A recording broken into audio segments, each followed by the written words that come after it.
Hello guys, मैंने आपको पिछली क्लास में पढ़ाया था केमिस्ट्री का फर्स्ट चैप्टर ठोस अवस्था। इसमें हम लोगों ने 2 पार्ट्स बना लिए हैं। एफसीसी तक पढ़ाया था हम लोगों ने। तो अब आगे देखेंगे। एफसीसी में थोड़ा छूटा था।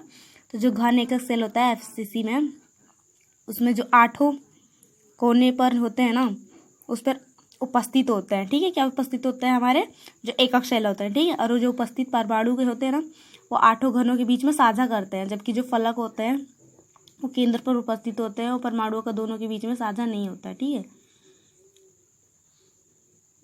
साझा मतलब जो बीच वाला होता है उसका होता है, बाकी सबका नहीं होता है। इनके जो घन के परमाणु सेल होते हैं उनकी संख्या 4 होती है। ठीक है, इस एकक सेल में ना 74% जो भाग होता है वो परमाणुओं से घिरा होता है। बाकी जो 26% भाग होता है वो खाली होता है। परमाणु त्रिज्या निर्धारण ये किसे कहते हैं? ठीक है, परमाणु त्रिज्या या निर्धारण किसे कहते हैं?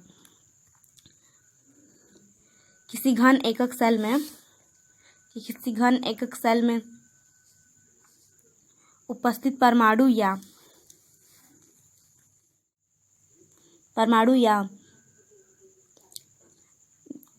ज्ञात किया जा सकता है। जो एससीसी रचना होती है ना, उसमें जो परमाणु की संख्या होती है उसे a/2 से ज्ञात करते हैं। जो a होता है इसे कोर की लंबाई कहते हैं। ठीक है, बीसीसी से रचना में हम परमाणु त्रिज्या r = √3a/4 इस फॉर्मूले से ज्ञात करते हैं। और एफसीसी जो होती है, एफसीसी रचना, उसमें परमाणु त्रिज्या हम r = 2/2a/4, ठीक है, √2/a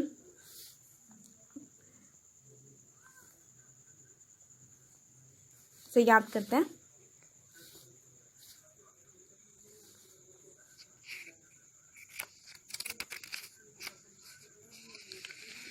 दूसरा देख लेंगे।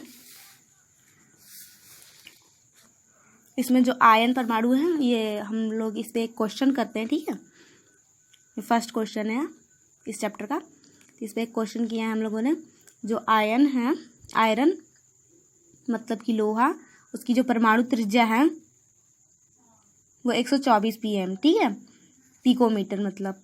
तो जो आयरन है, लोहा, Fe के एकक सेल के कोरों की लंबाई ज्ञात करनी है। ठीक है, लंबाई कैसे ज्ञात करेंगे? तो इसकी परमाणु त्रिज्या कैसे ज्ञात करते हैं? आयरन किस चीज में का है? हम लोगों ने जैसे कि पढ़ा बीसीसी में। ठीक है, बीसीसी का फॉर्मूला था √3/4a। ठीक है, तो हमारा a क्या है? a = 4r, r = हमारा ये था, तो इससे बनेगा हमारा 4r/3 √3। ठीक है, तो हमारा a = क्योंकि हमें क्या ज्ञात करना है? हमें लंबाई ज्ञात करनी है कोर की। कोर की लंबाई हम a से डिनोट करते हैं। ठीक है, तो यहाँ पे हो जाएगा। ठीक है, तो 4 = 120 क्या था? हमारा पिकोमीटर। ठीक है, तो पिकोमीटर हम 124 को, ठीक है, रखेंगे 4 × 124, फिर बाय में रखेंगे 1.732।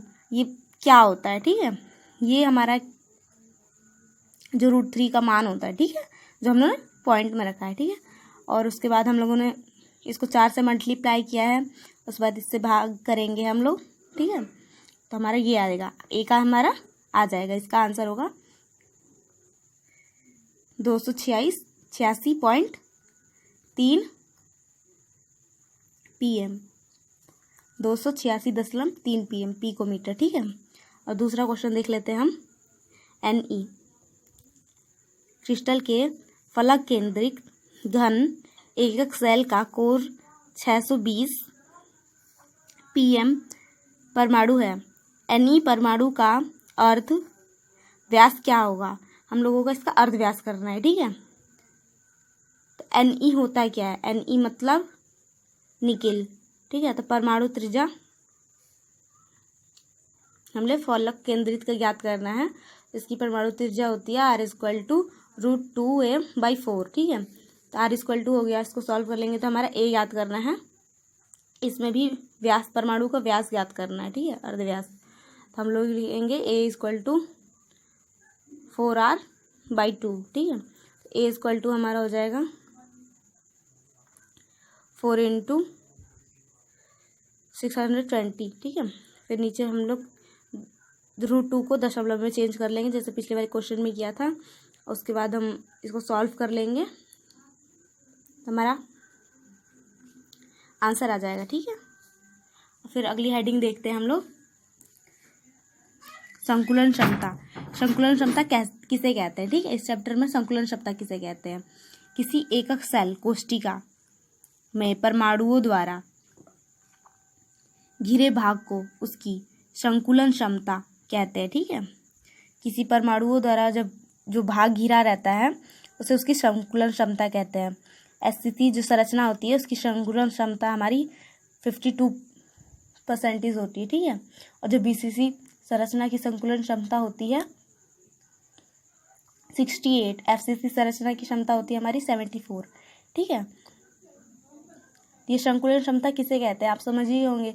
यदि किसी, ठीक है, कोशिका में परमाणुओं द्वारा घिरे भाग, ठीक है, उसकी संकुलन क्षमता, मतलब अगर कोई भी हमारा कोई भी कोशिका बन रही है, जैसे हम लोगों ने पढ़ा था 4 पॉइंट से मिलकर हमारी कोशिका बनी थी, अगर उस कोशिका जितने परमाणु भाग से भरी होती है, ठीक है, तो वो परमाणु भाग से जितना भाग भरा होगा उसे हम उसके संकुलन क्षमता कहते हैं। ठीक है, अब देखते हैं समन्वय संख्या किसे कहते हैं। ठीक है, समन्वय संख्या किसी एकक, ठीक है, किसी एकक कोशिका में उपस्थित परमाणुओं के निकटतम पाए जाने वाले परमाणु के संख्या को उसकी समन्वय संख्या कहते हैं।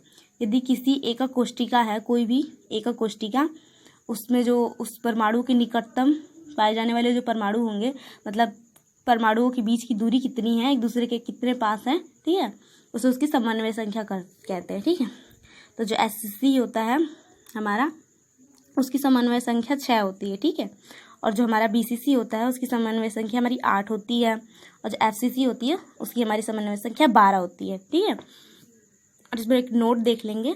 ठीक है, जो षटकोणीय निविड संरचना होती है ना, इसे एचसीपी की संरचना समन्वय संख्या होती है।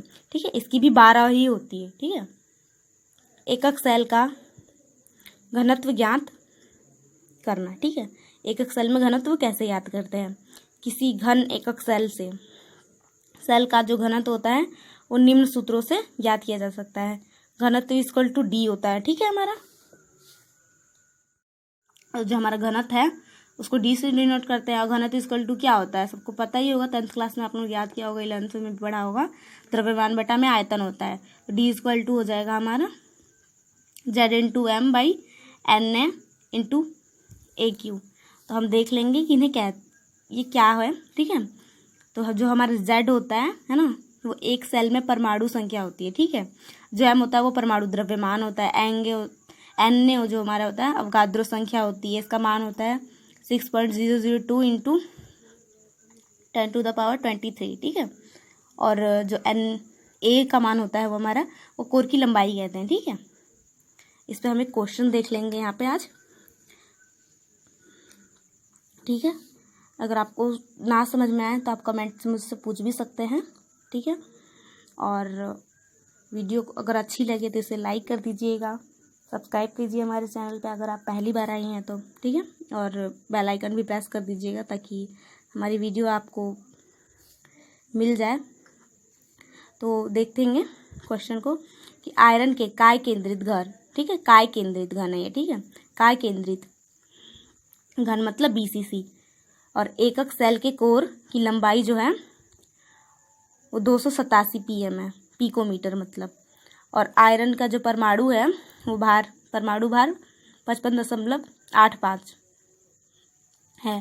तो आयरन का घनत्व ज्ञात करना है, हमें डी ज्ञात करना है। ठीक है, हम लोगों ने फॉर्मूला तो पढ़ा ही था ऊपर, D = Z/m/Na × AQ। ठीक है, तो यहाँ देख लेंगे कि जो Fe है वो काय केंद्रिक है, BCC है, संरचना है, तो जो हमारा Z होगा वो 2 होगा। Z क्या है हमारा, आप लोगों ने देखा है ऊपर, Z क्या है हमारे एक सेल में परमाणुओं की संख्या।